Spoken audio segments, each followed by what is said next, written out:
Have you given much thought to the economic war that rages behind the scenes of Russia's brutal invasion of Ukraine? I'm sure you've read plenty about sanctions. Maybe you know that the likes of McDonald's and Starbucks have left Russia. And you've probably seen some headlines about Europe struggling to break its energy dependence on Russia.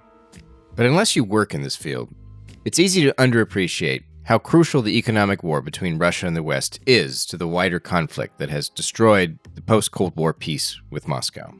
So on this week's show, I sat down with the author of a new book about how the West has used its clout and privileged position with international markets to deter and penalize the Kremlin for its aggression against Ukraine. It's war by other means, in other words. The book is called Economic War, Ukraine, and the Global Conflict Between Russia and the West, and the author is Maximilian Hess. Welcome to the Naked Pravda.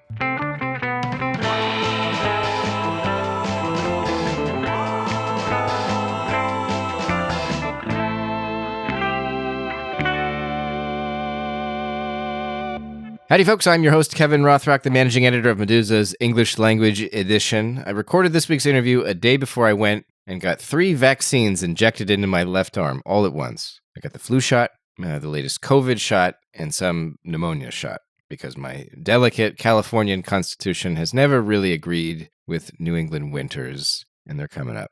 The fall, at least. The fall's coming up. That's bad, too. All this is to say that I'm feeling a bit drained at the moment, so I apologize if I'm not giving you the high-energy vocals that you've come to expect on this show. In the interview you're about to hear, Max refers to a lot of stuff that we decided needs some additional context. So there are several moments where I cut in, I interrupt myself, I interrupt Max with extra information. If you notice a shift in the sound in my voice when this happens, don't be alarmed. Those are the sweet, dulcet tones of a newly vaccinated Kevin.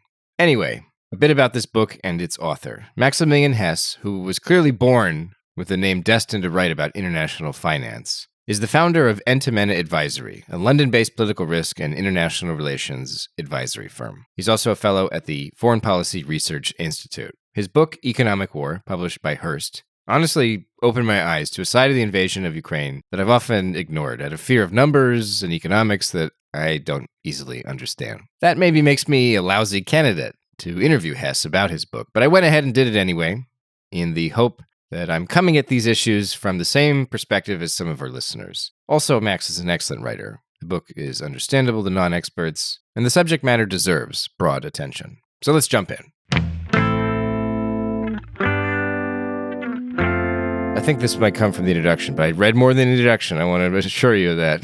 But you have some good lines in there. You have this line in the beginning: there is no rules-based international order, but there is an international economic order, and understanding the West's privileged position is key to understanding what would come to be at stake in the economic war that is between Russia and the West right now. And throughout the book, you point out that Moscow seems to appreciate the privileged position of the West, the imperviousness of the West, especially the USA, better probably than many Americans and even many American leaders, it would seem, or American politicians. But Putin has nevertheless miscalculated almost every step of the war and the confrontation. So I wonder, why do you think he's managed to sort of perceive this fundamental truth that a lot of people miss, and yet he still keeps stumbling?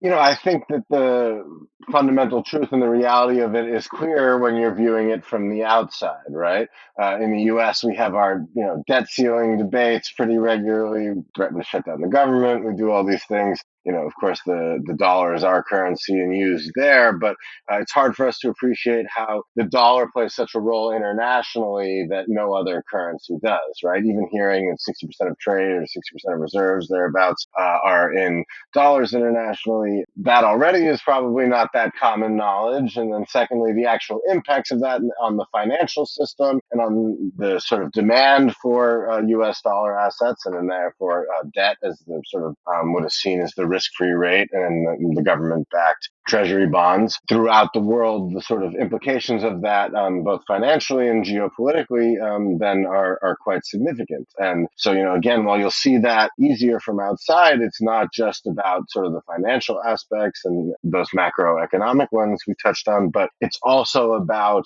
the political results coming from that. So, one of the clearest examples is U.S. sanctions have effective extraterritoriality. We say that if you violate sanctions set in U.S. law anywhere in the world, so long as that transaction involves dollars, it comes under the purview of the U.S. Justice Department, U.S. Treasury Department, sets the sanctions, the State Department that helps enforce and observe them, that you therefore have to be fined or be banned from doing transactions in the rest of that system, and then no major financial institution will deal with you because they can't risk their access to dollars or paying out large fines. Banks that have violated those sanctions before, BNP Paribas, for example, paid almost $9 billion in fines. In July 2014, the French multinational Universal Bank and Financial Services Holding Company, BNP Paribas, pled guilty to violating laws against money laundering and violating U.S. sanctions.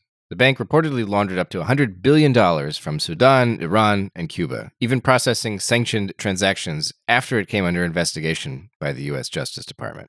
Whereas Russian sanctions, the Kremlin publishes its own sanctions list, many colleagues and others on it, their impact is just to ban one from coming to Russia. Nobody's not going to open you a bank account because, the Kremlin has put you on the sanctions list. And so that's, the other, more clear example. But the book really aims to try to get at some of the efforts of this throughout, the traditional economy as well, and in the international alliances around this system, but even in emerging technologies, right? Cryptocurrency is often shown as something that gets you out of the control of central governments and the like. Whereas when Russia helped Venezuela try to do a similar effort, sanctions were able to shut it down. In the more recent sort of full-scale economic war, we've seen Treasury simultaneously escalate its targeting of cryptocurrency firms alongside other branches of the government. So this is really a political power domestically and abroad that results from that privilege. And Russia challenging that order, Putin sees it much more often. And is feels himself inclined to fight against it. In 2018, President Trump, we remember him, banned all transactions in the U.S. using Venezuela's cryptocurrency, the Petro.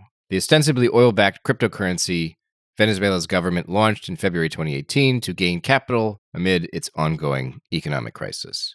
In the executive order, Trump said the currency was an attempt to circumvent U.S. sanctions imposed for democratic backsliding. An investigation by Simon Schuster at Time magazine later revealed that the Petro was in fact a collaboration, a half-hidden joint venture between Venezuelan and Russian officials and businessmen, whose aim was to erode the power of U.S. sanctions, ultimately hoping to undermine the U.S. dollar itself and the world order you're hearing about so much on today's podcast episode. With these motives in mind, Washington and many allies have come to suspect cryptocurrency companies of evading sanctions against Russia and helping Moscow illegally move funds outside of Russia. As a result, crypto platforms, one after another, have been tightening their rules for Russian clients.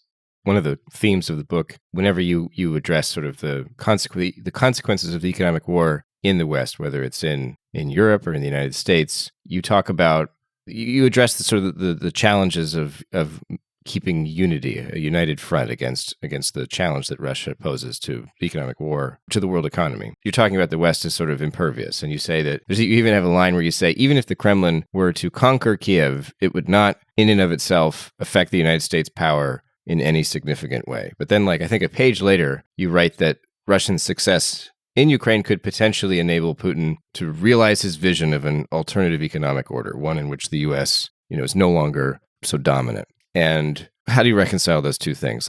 I think I want to break it down by answering in two parts. So first, what is that threat and Russia's view of it? And then secondly, hopefully that makes it easier to understand the importance of unity and the threat of divisions, particularly between the United States and Europe. So the way that I view Russia's position is that Putin has rallied so hard against the international order. He's pushed alternative efforts far more than any other country has. I ultimately believe that even though he has some ideas about an alternative international economic order, he's really set out to destroy the international economic order. And that's where I think the big difference is between sort of the debate on Russia and China. I think China wants to be the number one in the international economic order, but it knows it has a long challenge coming to get there and sees it as an eventual effort.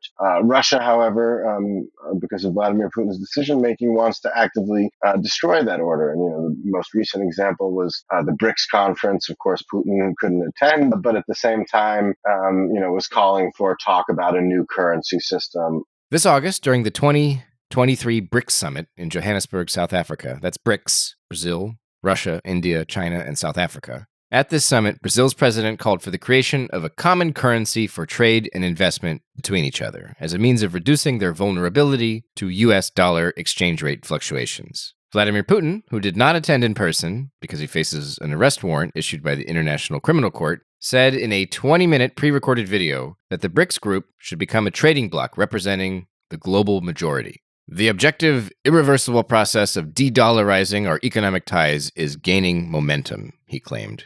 But that was a bit of an overstatement. But ultimately, China and the other BRICS countries weren't willing to take that up. The threat that Putin therefore poses is quite different, and I think that even China isn't necessarily always on board with that, but certainly is something that he will continue to escalate alongside the war in Ukraine because of how much he sees them together. Now, to turn to the second part, my attempted answer, it's important to look at the same example. For a BRICS alternate currency to work, for Russia to be able to build up, or at least work with China to build up an alternate order, take the BRICS countries, Brazil, Russia, India, China, South Africa. Except for South Africa, which is sadly in a deep economic crisis and political one. Those countries are all major surplus earners. They export more than they import.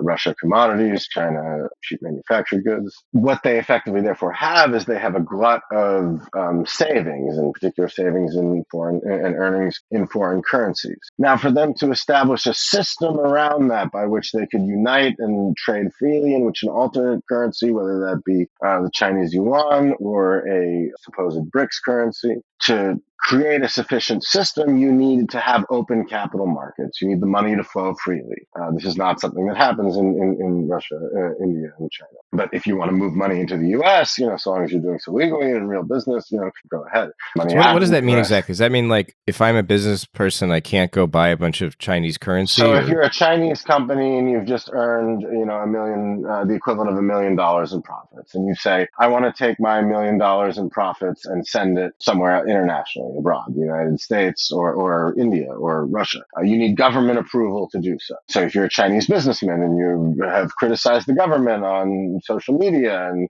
you want to flee the country, you can't just send your money abroad. Or if you're a foreign company earning large profits there by, selling products to Chinese consumers, or that you have gotten from investing in a Chinese factory, you can't just say, I want to send all my money. I'm worried about the Chinese, there's going to be a political crisis. I'm just going to send all my money to the U.S.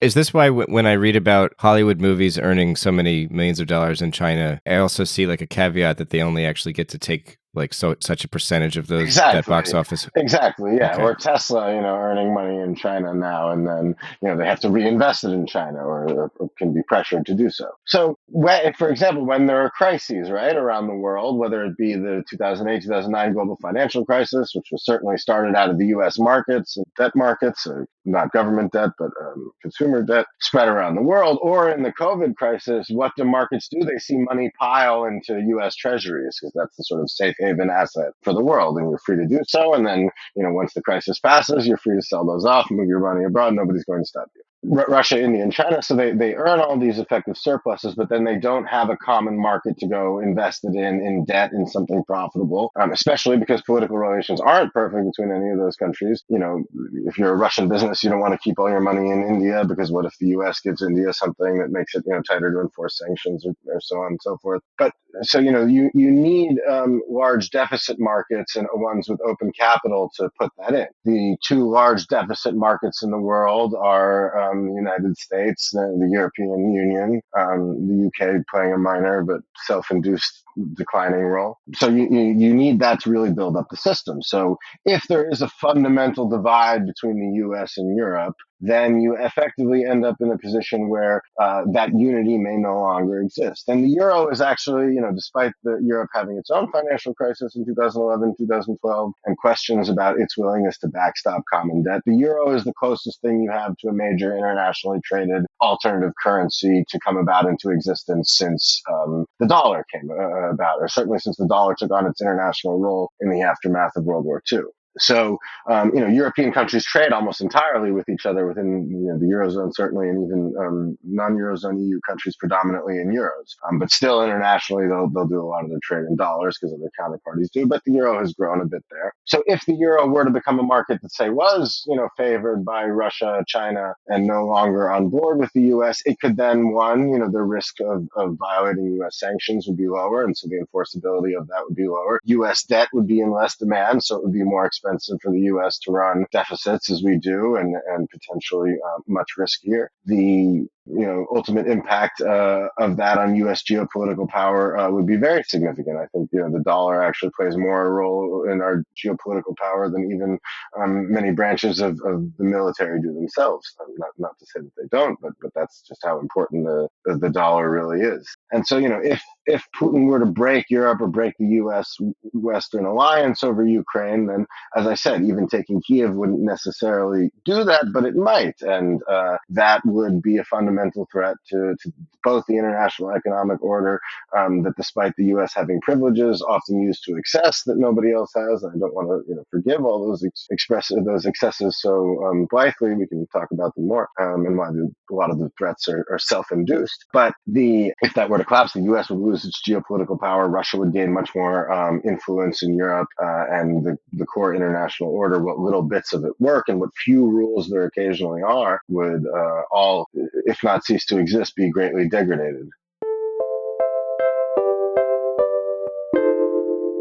I will ask you one more question about the Western alliance, essentially. So I've been I'm American. I've been asking you several questions now about kind of whether American leaders appreciate their privilege when it comes to the dollar and the extra territorial reach of American sanctions. What about the cost of this? Because another theme that reoccurs in the book is that Europe has Europe has become more dependent on the United States as a result of this invasion, and Washington is essentially benefiting from that. It's possible that American leaders might not exploit this, but not appreciate that they have to kind of meet Europe halfway, and that this is potentially a threat to Western unity. But nevertheless, you write that Europe is the West's weak link, and that Germany specifically is the greatest challenge to Western unity. So, can you reconcile for me how America is kind of benefiting from, certainly in the energy market, the changes brought about by the invasion, and yet Europe is kind of where you seem most concerned? I think to answer the first part of your question, what you have to understand is this is exactly where I think our failure to understand this issue, speaking from an American perspective, is so acute, right? The focus, for example, on NATO, its 2% of defense spending target. Effectively, that's a complete misunderstanding of this relationship. The reality is that the U.S. provides the security guarantees for Europe, and in exchange, Europe is a supportive member of this system. It effectively gets to save on the security cost. In exchange, the U.S. gets some advantages in this system. The Joint Comprehensive Plan of Action, or JCPOA, commonly known as the Iran nuclear deal or the Iran deal, is an arrangement on the Iranian nuclear program reached in July 2015 between Iran and the P5+1, the 5 permanent members of the United Nations Security Council: China, France, Russia, the UK, and the United States, plus Germany, together with the European Union. The agreement provided that in return for verifiably abiding by its commitments to spin down its nuclear weapons program, Iran would receive relief from the US, EU, and UN Security Council nuclear-related sanctions. In May 2018, President Trump withdrew the US from the deal, delivering in part on a campaign promise and calling the agreement a horrible one-sided deal that should never, ever have been made. Other parties to the plan said they would work to preserve it even after the U.S. withdrawal. But that was easier said than done, Max explains. So, even though the European countries were all aghast at the decision to unilaterally withdraw from the JCPOA, the Iran deal, under the Trump administration, they still enforce effectively U.S. sanctions on Iran. A European bank can't go and do business with Iran because of the threat of U.S. sanctions, and because that activity would, if it was sanctioned itself, would no longer be able to do business in Europe, or it could pay major fines. As I said earlier, BNP Paribas paid a very large one. HSBC, other European banks have paid them as well as numerous other European financial institutions. So that's fundamentally the exchange. If every European country increased its defense spending to 2% of GDP in the U.S., only the U.S. would wipe that out if we cut 15% of our defense spending. Our spending is already so much larger that small European countries making that difference just isn't going to move the needle. European defense spending is increasing in the aftermath of Putin's full-scale invasion against Ukraine, finally at a relatively significant pace, but still the U.S. will be by far and away the leader if you compounded that pace out over, even the next 20, 30 years. So, that's the sort of fundamental position we have. I think that there are certainly threats in the U.S. There are many who have voiced poor understandings of this on both sides of the aisle. Historically, certainly, but more recently, very much similar threats coming from Trump and some other Republican candidates who fail to understand this relationship. The threats in Europe, though, really also come from failures to understand some of their positions in it. Germany was so in favor of Nord Stream 2 for a long time, despite it giving Putin significant influence there, and LNG now playing essentially the saving role in Germany. But the German economy in particular is poised to go into recession.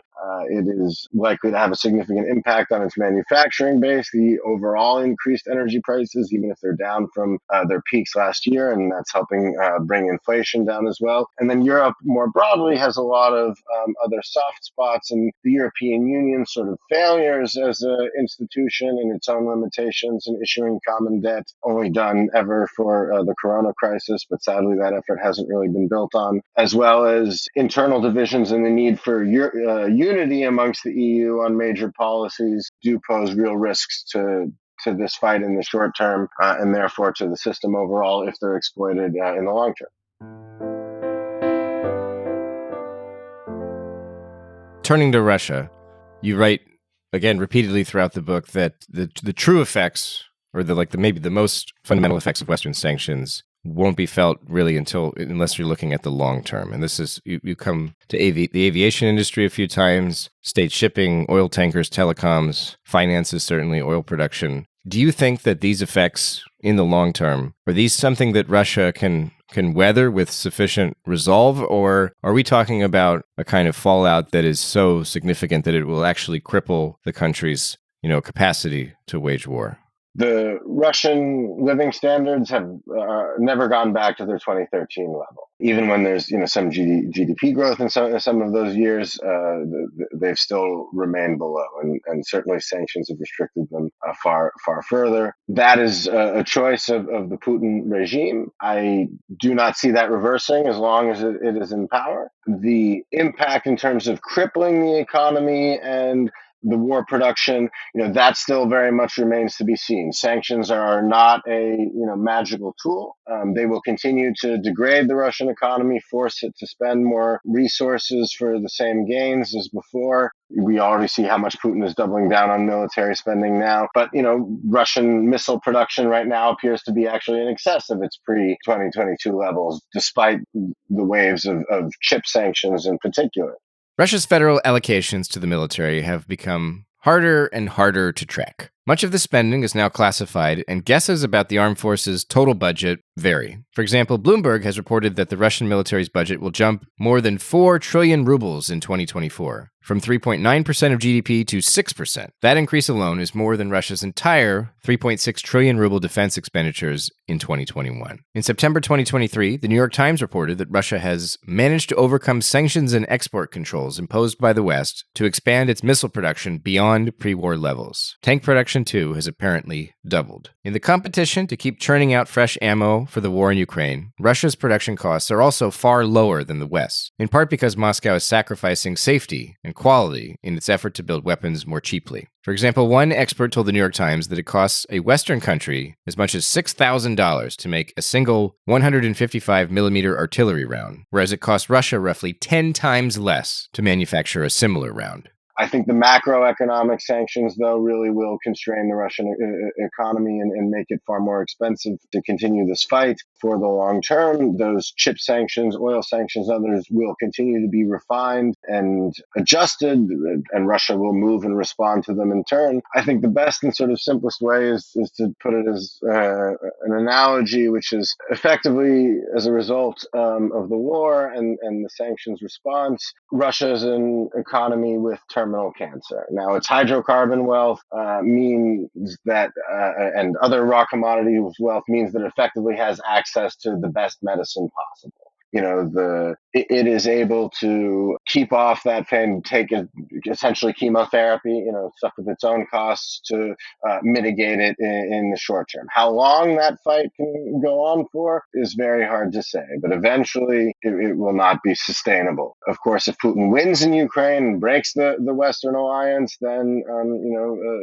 that cancer could be overcome. But failing to do those things, then eventually Russia can last a very long time as an autarkic, even non-capitalist economy. Of course, there's the legacy of the Soviet Union. It did survive for 70 years. So, I'm not saying that the sanctions guarantee the fall of the regime either, but I do mean that under them, Russia can never again be a truly wealthy country and developing unless it breaks the system. And so, do you think that is it kind of a question of resolve on both sides? It seems like Russia is swallowing much heavier. I mean, obviously, Ukraine is the one enduring the most in all of this, but between Russia and the West, Russia is enduring tougher, is having a tougher time, but has greater resolve. Whereas in the West, we're talking about problems with unity, but what they're weathering. I mean, Europe is weathering more than the United States, but because of their privilege, economically speaking, and probably in many other ways too, I'm sure.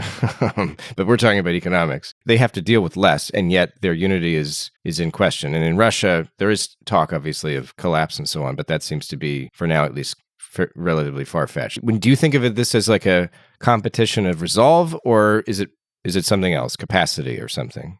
Yeah, no, resolve is the key point. And, the one other factor I would stress is that Russia is not, Putin is not democratically accountable. In the West, short-term costs can have a very sharp impact at the ballot box. Next year there are elections in the European Union Parliament, in the United Kingdom probably at the end of the year, and in the United States next November as well. If Putin can find a way, and I expect him to do so, to try to cause economic pain through supply shocks ahead of that, if that means that candidates more favorable to him, for example, will have a better chance, then that's exactly what he'll try to do. We've seen actually even recently, the grain, Russia's decision to withdraw from the Black Sea Grain Initiative has not had tremendous impact on global food prices, but it has caused European countries to squabble with each other and countries to line up positions.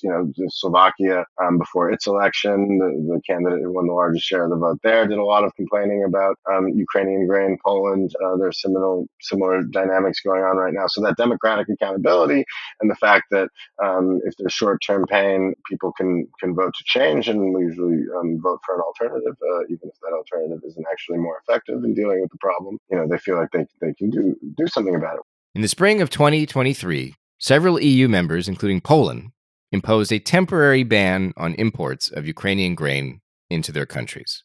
The logic here was that cheaper Ukrainian grain was destabilizing their domestic agricultural markets. In September, EU refused to endorse an extension of the import ban, but Poland, Hungary, and Slovakia announced national-level prohibitions to keep the policy in place. After threatening to dispute the restrictions at the World Trade Organization, Ukraine put those complaints on hold and is now in consultations to find a compromise solution. That could be an uphill battle for Kyiv, though. In late September, in the context of the grain dispute, Poland's president accused Ukraine of behaving like a drowning person, clinging to anything available. Before the February 2022 invasion of Ukraine, Viktor Medvedchuk was perhaps the best-known pro-Russian politician in Ukraine. To underscore his close relationship with the Kremlin, people usually point out that Putin became the godfather to Medvedchuk's youngest daughter in 2004. In 2021, the Ukrainian authorities charged Medvedchuk with treason and placed him under house arrest. After a brief escape and humiliating capture, Medvedchuk was ultimately sent to Russia in September 2022, along with 55 Russian POWs in exchange for more than 200 Ukrainian prisoners, including 188 members of the Azov regiment, which is regarded in Russia essentially as a modern-day Nazi formation. So it was quite a trade to make. Another prominent Ukrainian oligarch is Dmitry Firtash, who for years helped funnel money from Moscow into the campaigns of pro-Russia politicians in Ukraine. The U.S. Justice Department has characterized him as a highly placed associate of Russian organized crime, and he's been stuck in Austria since he was arrested in March 2014 and he's still fighting extradition to the USA, where he's wanted for bribery, racketeering, and money laundering. Actually, Minsk has even granted Belarusian diplomatic status to Firtash as a further protection against extradition to the US. In June this year, Meduza published an article by journalist and researcher Konstantin Skorkin about the wartime crackdown in Ukraine on pro-Russian oligarchs and the seizure of Russian businesses' assets. Skorkin noted that the de-oligarchization, oof, what a word, now vigorously pursued by Zelensky's team, could lead to a re-oligarchization when the managers of major state enterprises and business people loyal to the state emerge from the shadows as a new class of elites. The strengthening of the state sector raises the risk of corruption, which remains one of the main obstacles to Ukraine's accession to the EU, argues Skorkin. One of the inadvertent consequences of the invasion that you highlight in Ukraine is that the full-scale war, has weakened oligarchic influence in Ukraine. And you describe this as something that the West had been pushing for to weaken the oligarchs, and that Putin has inadvertently facilitated or helped or expedited or something. This struck me because obviously this is like weakening the oligarchs is one of the things that's attributed to Putin coming to power. That's like one of the first things he did was go after the oligarchs. And that obviously led to big changes in the regime, in the presidential administration, the power of the federal government, and so on in Russia. What do you expect the consequences to be in Ukraine of the weakening of the oligarchs?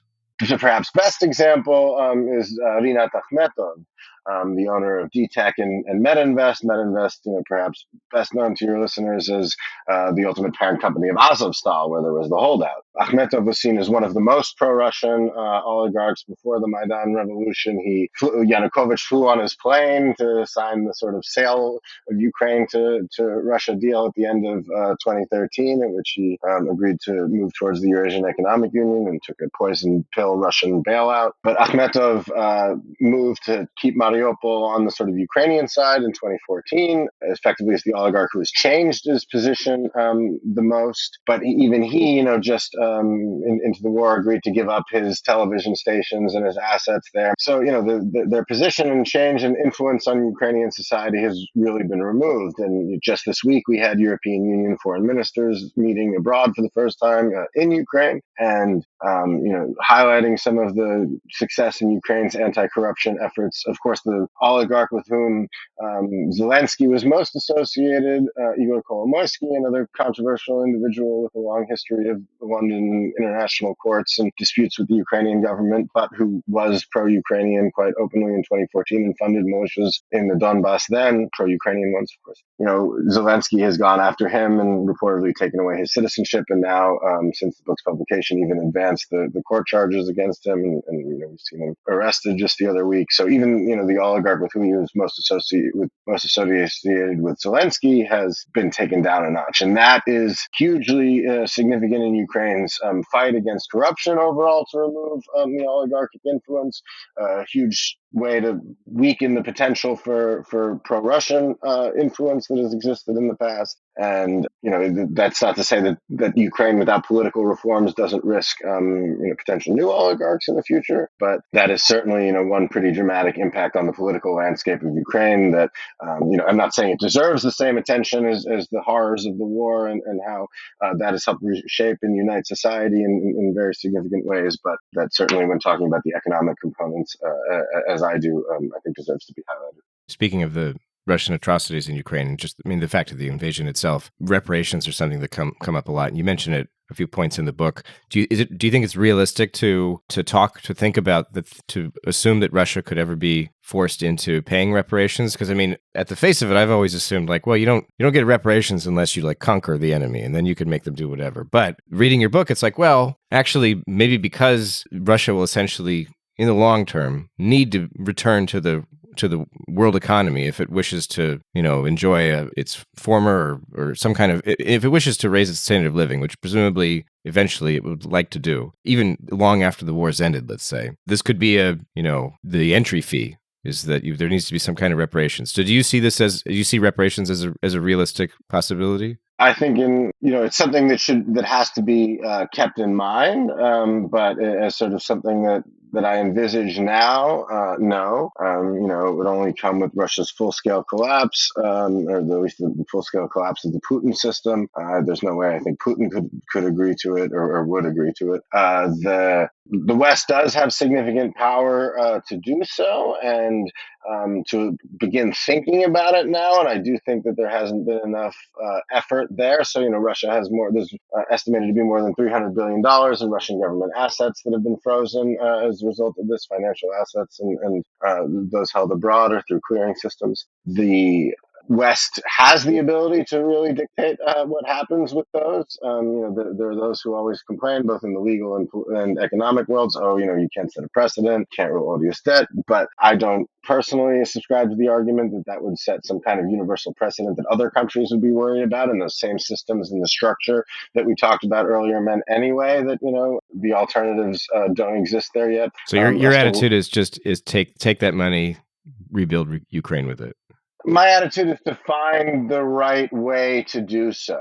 Or at the very least, make clear that we are willing to do so and threaten to do so to further add to Western overall leverage. I don't think that the Kremlin will respond to that. I think that the Kremlin essentially considers that money gone. So yes, I think that there needs to be a real effort to try to find a way to ensure that money, or at least a significant portion of it, goes there. But the fact that these issues stay out of the limelight means that the political drive and push to get that done isn't there. I mean, even here in London, my local football team, Chelsea Football Club, Roman Abramovich, of course, has more than $3 billion. A sanctioned Russian oligarch who used to own the team and was forced to sell it after sanctioning after the war. The $3 billion or even more from that sale that he pledged would be donated to Ukraine after initially saying the victims of the war and leaving that blank. That still hasn't been distributed yet, and that's been caught up in a whole bunch of legalese. And that's something that people actually do care about because it has to do with football,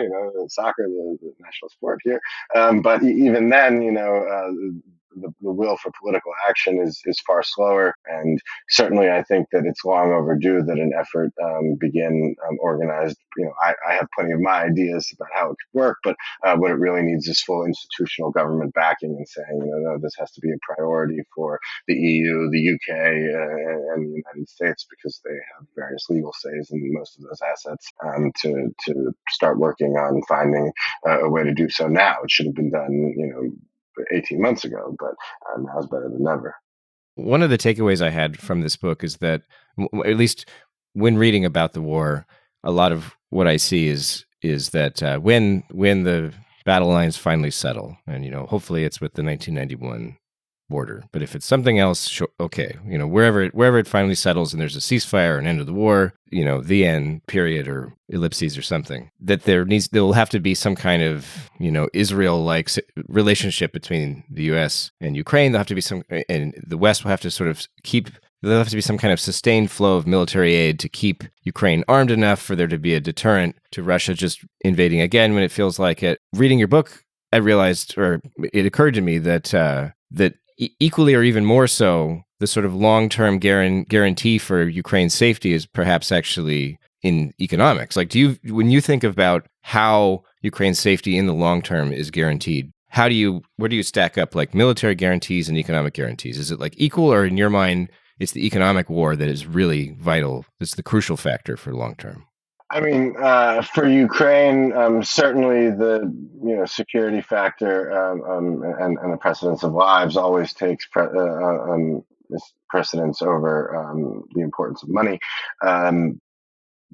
Ukraine's, answer, I assume, to that question about long-term security aid and the like is NATO membership, right? If Russia's defeated, let's leave aside where those lines are, but there's some kind of agreement, and Ukraine is then able to join NATO and its common defense clause, then yes, that would provide the security guarantee. That security guarantee is only real if there's an understanding of the economic relationship and the mutual benefits that we discussed earlier between Europe and the United States. NATO and the EU are separate organizations, and there are some countries like Austria and Ireland that are members of the EU and not members of NATO. But really finding a way to understand that balance is hugely important for European and U.S. unity and security, as we discussed in the long term. But for Ukraine, it being integrated, more fully economically into Europe and the United States, that is something that is itself going to be a real question and a challenge. And we can't just assume that Ukraine joins the EU, joins NATO, and it's all roses. The EU's agricultural policy would need a complete reworking. If Ukraine, the giant breadbasket that's far more agriculturally productive than European countries are, were to join, of course, the reconstruction funds are a whole other question about how the EU, even the $300 billion in Russian money is not enough to rebuild the damages of the war, let alone help Ukraine grow.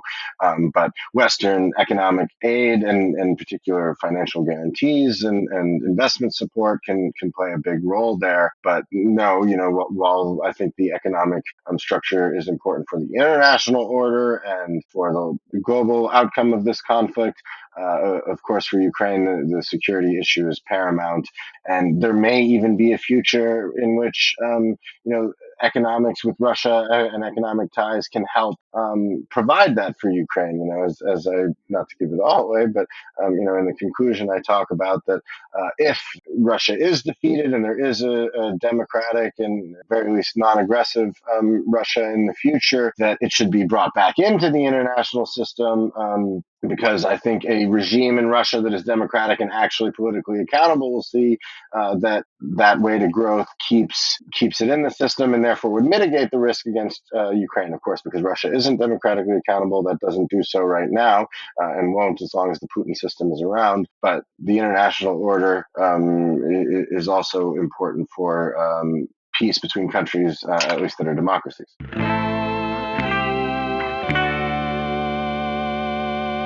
Thanks for tuning in, folks. This has been The Naked Pravda, a podcast from Meduza in English. Remember that undesirable status back in Russia means our entire news outlet now relies on readers and listeners around the world to support our work. Please visit our website for information about how to become a contributor with one-time or recurring pledges.